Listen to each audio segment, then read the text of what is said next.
guys, Ryan the Nerd here, and Lightyear is Pixar's newest movie. And I gotta say, it's better than I expected it to be. Okay, so I'm pretty sure that everybody knows that I'm a Pixar nerd. Everybody knows that by now. I made a ton of videos on Pixar and stuff like that. I even reviewed Turning Red and, talked about some of their movies and villains and whatever. But this movie was a misleading for me because I didn't know what this movie was about. I'm pretty sure everybody didn't know what this movie was about, to be honest. And it just came out of nowhere, and it was like, wait, what? What the hell is this movie? Like everybody was like, what the hell? Like Buzz Lightyear as a human, but not a toy. It was very weird. It was very weird. Everybody was very confused, but it's just a good thing that before the movie started, they put a little thing that says, this was Andy's favorite, not favorite toy, favorite movie from 1995, and that's what he wanted the Buzz Lightyear toy for his birthday. So that they introduced that at the beginning of the movie before they even play it. So yeah, the trailers, by the way, we'll get into that later. But man, the trailers also was very misleading as well. Everybody was like, what the hell is this? What the hell is going on in this trailer? Because there's so many weird things that you couldn't put together in your head. You're like, okay, why is Buzz Lightyear a human? Why is he not a toy? All this different stuff. So I'm glad that they just put this little excerpt in the beginning of the movie before it actually starts playing. To give a little backstory, a little background about why this movie is, human and everything like that. So I'm glad that they did that. Another thing that I gotta say before we jump into the review. So I'm glad that this movie is in theaters. I just gotta say this right now. I'm glad that they released it in theaters because Turning Red was released directly on Disney Plus, and Pixar was a little mad about that because if you guys don't know, once a film studio puts a movie, sometimes the studio themselves will put a movie onto Disney Plus, or Disney themselves will take the movie and directly put it onto Disney Plus without the studio's consent or without the studio's knowing. Sometimes, not all the time, but sometimes it has happened a few cases. You can go look it up and stuff like that. It's pretty wild stuff, actually. But once a movie is not going directly onto theaters, it's just going directly onto Disney Plus. Sometimes Disney does not give the studio the much money that it deserves. Sometimes they will split the money in half, which is usually what happens. Disney gets some, and the other studio that is owned by Disney gets some of that money as well. But most of the time, that Disney just takes the money, a lot of money, and gives a little money back to the studio, and the studio gets really mad about it. Pixar was really mad about how Disney just took Turning Red and put it onto Disney Plus. The only reason why they started to release movies directly onto Disney Plus was because of COVID reasons. Remember, guys, when movie theaters were shut down and everybody thought movie theaters were gonna die because of Netflix and Disney Plus and Hulu and all those stuff like that, streaming services. But now since COVID is still around, obviously, but it's not having a big impact as when it first started. So I don't know why studios keep releasing movies directly onto Disney Plus when COVID and movie theaters are still open. I don't know, but I'm glad that Pixar decided to release this film in theaters because I cannot remember the last time that I sat in a theater and watched a Pixar movie. Man, I gotta say that watching this movie in theaters is beyond above that what I could have watched on Disney Plus on my laptop or on my phone or on my iPad or anything like that. Because here's the thing, I'm going to go on a little tangent here like I always do, but I feel like watching a movie in theaters is 10 times better than watching it on your phone or watching it on your laptop. There's something just sitting in a dark room with comfy chairs, with delicious snacks and delicious pop, and sitting with your friends or family, and sitting and watching a movie on a giant screen with surround sound all around you, and getting a good look story all on one big screen. I guess there is some problems with the movie theater. You know, you got like crazy, annoying movie theater goers, which I have not experienced yet. I have experienced one, but it wasn't a minor experience. But yeah, I feel like watching a movie on in theaters instead of watching it on your laptop is 10 times better. Like, who wants to watch Avatar 2 on their iPad? Nobody, because I'm pretty sure. Thank God they were releasing it in theaters, because I thought that they were releasing it directly onto Disney Plus, and I was a little mad about that. I'm pretty sure everybody was going to be a little upset about that, because nobody wants to watch Avatar 2 at home. I mean, some people might, but I'm pretty sure most people want to see Avatar 2 in theaters. So I'm glad they decided to release this movie in theaters, because, man, it did this movie justice. And I think that this is a perfect segue to lead into the pros of the movie.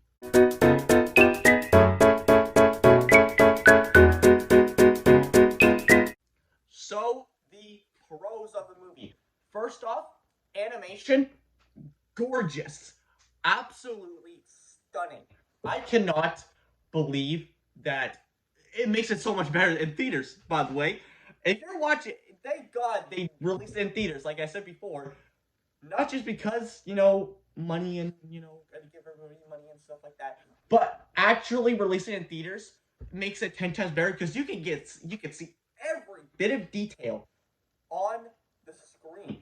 If this movie was released on Disney Plus and you sit there and you're watching, you're like, man, this animation is gorgeous.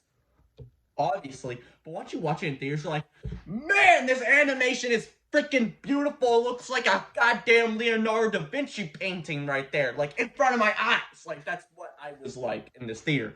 I was like, oh my god, mind blown. There are some times where there's some close-ups on the terrain, and you're like, Jesus Christ. My god, look at the rocks. Damn, those rocks look good. I never thought I would say that, but damn, those rocks be looking good. That look good, alright? This entire movie, I was like, damn, that animation is gorgeous. Damn, that looks good. Every 20 minutes. Because there are some scenes that I was like, damn, my god, amazing. Pure joy. So since that this movie is, human version, speaking of animation, if this was Andy's favorite movie in 1995, the animation sure does look goddamn beautiful for 1995. Just want to say that out there. But another thing is, the characters. Obviously, we got Buzz Lightyear. Amazing. He's an amazing character. I'm not gonna spoil too much of this movie, because there is some great plot twists and stuff like that. But yeah, Buzz Lightyear is a terrific character all around. There are even some new characters in this, some side characters. Socks is one of my favorite characters in this entire movie. I love Socks. He is, because when I first saw him in the trailer, I thought that he was going to be a little bit annoying for me. Sometimes when they're side characters and they're cute little animal characters or whatever, sometimes they could be a little bit annoying. But Socks is like the R2-D2 in this movie. Like, he's literally hacking stuff. He's literally controlling some ships. It's amazing. So he's not just an annoying character just for the kiddies. He can actually do some stuff to help our characters go along through the story, which I do appreciate. And like I said before, there are some other characters. Some side characters as well. All the side characters have an equal amount of screen time, which I do appreciate. That's what I really like when there's a ton of characters, sometimes when a movie introduces a ton of characters, you don't get enough time to experience or know the characters, because they're all focused on the main character, or on the main bad guy, or the main plot, or anything like that. And the side characters are just there to drain the plot forward, which those are what characters are supposed to do, drain the plot forward, right? But these characters, they took an equal amount of screen time, and you get to know them individually. So they have some scenes directly just tie into their character. And some of these side characters, they have like a whole backstory that they don't get into. There's this one side character, I forgot her name, but she's like an ex-convict, which that was just hilarious. And she basically stole a ship, and you're like, God damn, what if they make a movie about her, just about her? Because there's so many instances that you want to know what these characters went through before the main story actually hits.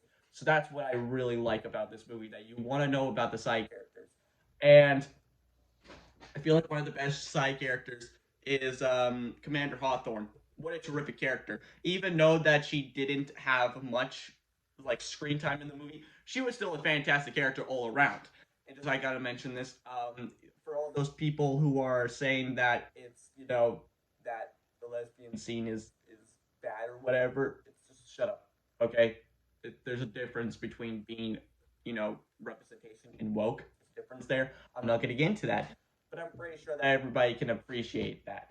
But anyway, she's a great character all around, and there is some emotion bits tied to this movie as well. Also, emotional, very emotional. I was not expecting it to have that much emotional moments in this movie. There's some moments in there that you're like, oh my god, please don't die, and some other moments that you were genuinely feeling for the characters, especially Buzz. Buzz, you can really see the insane, well, not the insanity, but the I guess the drain, I guess you could call it. I don't really know how you call that, but basically, I'm going to spoil just a little bit of it. Spoilers. I'm not going to spoil the entire movie like I usually do, because there is some good things in there that I really want to, that I actually need to talk about. And some moments that I don't want to talk about because I don't want to ruin it for you guys.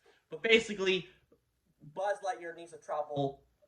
He travels forward in time, or tries to travel back in time to save the people that he likes. But instead of saving and going back in time, he goes forward in time, and he's always trying to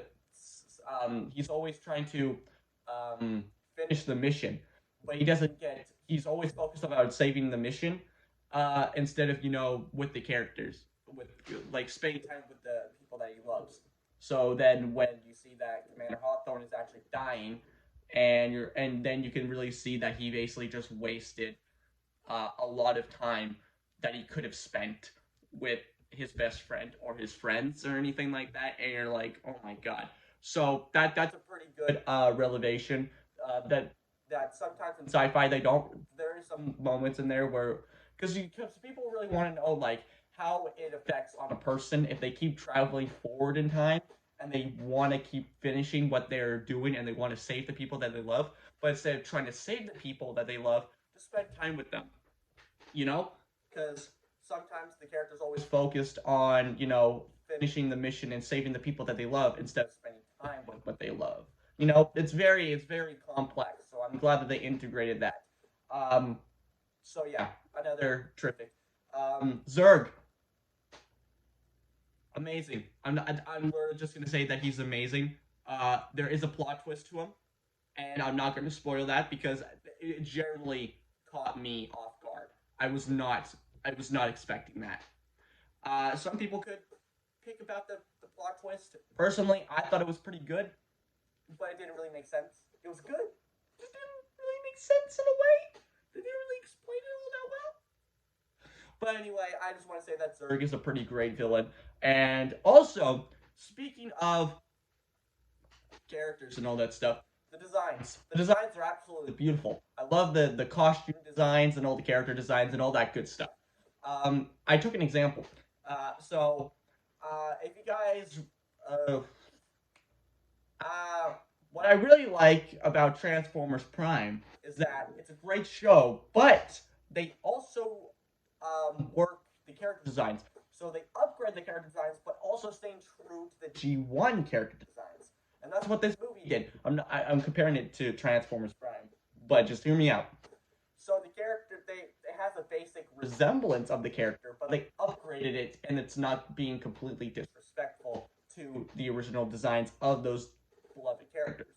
So like Buzz or Zerg, for example, because those are the two characters from the original Toy Story movies, and the other characters that are all made for this movie.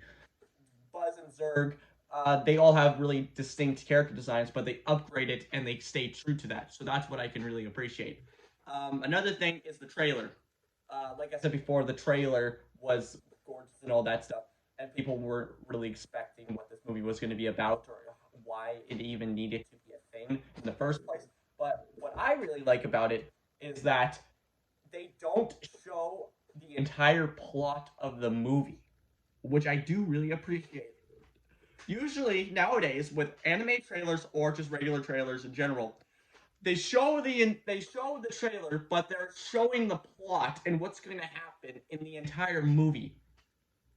You know, because once you watch the trailer, you basically already seen the movie already. So once you see the movie, you're like, yeah, that's in the trailer. Wahoo, wahoo. Especially with kids anime films, because they always show the funny bits in the trailer, and then when you watch the movie, you're like, I already watched this in the trailer.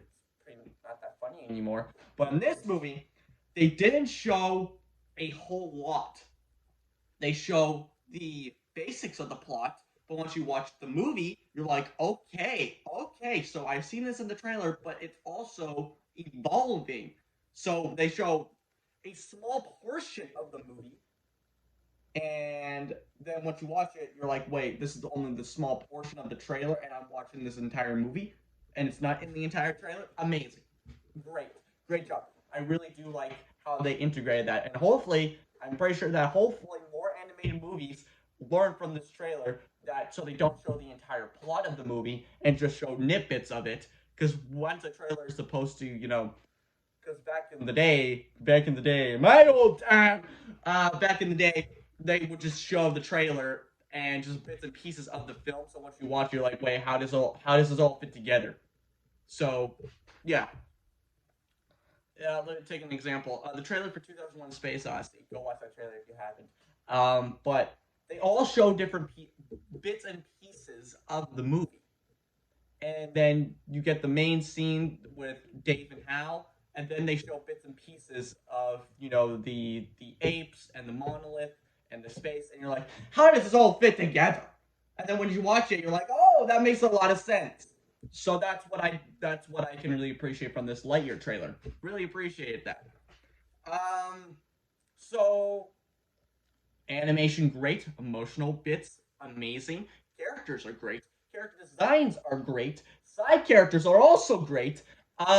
Trailer also amazing, plot terrific, very very unique. I haven't seen a well, there is some cliches and whatever, but every movie's gonna have cliches nowadays because it has been done so many times that you're gonna start noticing cliches from this trailer or from this movie. Sorry.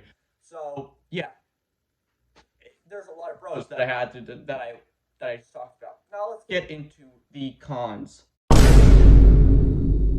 All right, so cons. Not much cons in this, to be honest. I could only figure maybe 3 cons, and then I'll probably figure out more as I go along. But the first con is one of the side characters. There is a robot side character, and basically he does nothing. He shows up for maybe 2 minutes, and he adds some actual humor to him, and then he just never shows up through the entire movie. They basically just abandon the robot and just moves on with the main story. So then you thought that the robot was going to be, a main part of the story. He's literally just there, and then they just abandon him. And he's never brought up again. I don't know why they did that. Maybe because there's too many side characters, but I feel like, well, I guess that like a robot and you already have socks, so I guess it's kind of mishing together. But the robot had a really cool design, and he had guns and stuff. So who knows? Another con. There was a robot drone, Zerg robot minion thing. So this was like the main, well, not the main, but like this was the main robot that you see at the very beginning, and the side characters and Buzz are kicking its butt and stuff like that, and whatever. And then afterwards, it starts following them.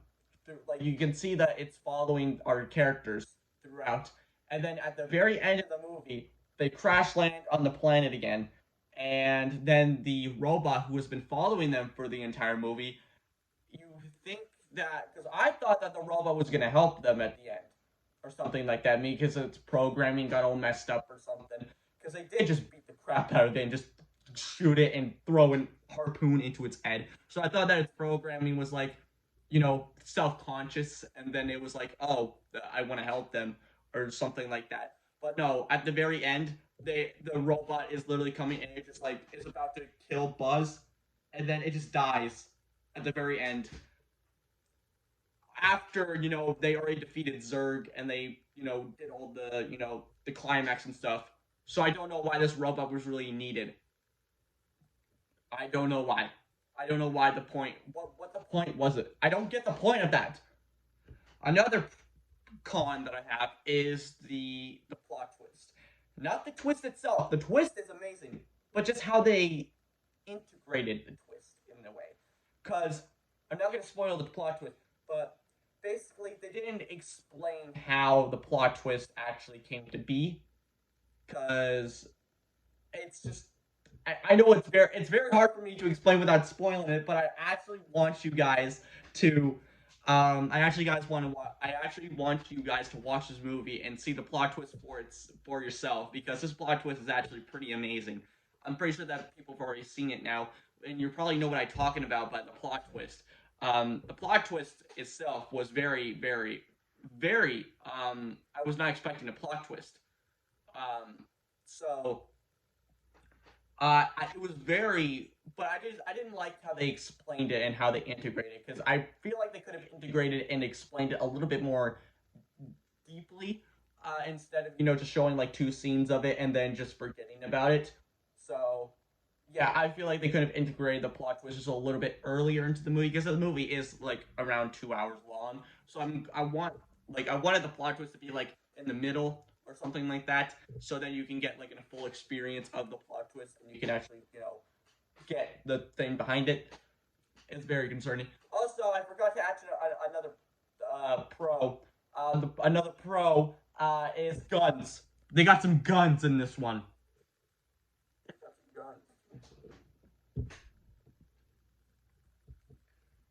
They got some guns in this one.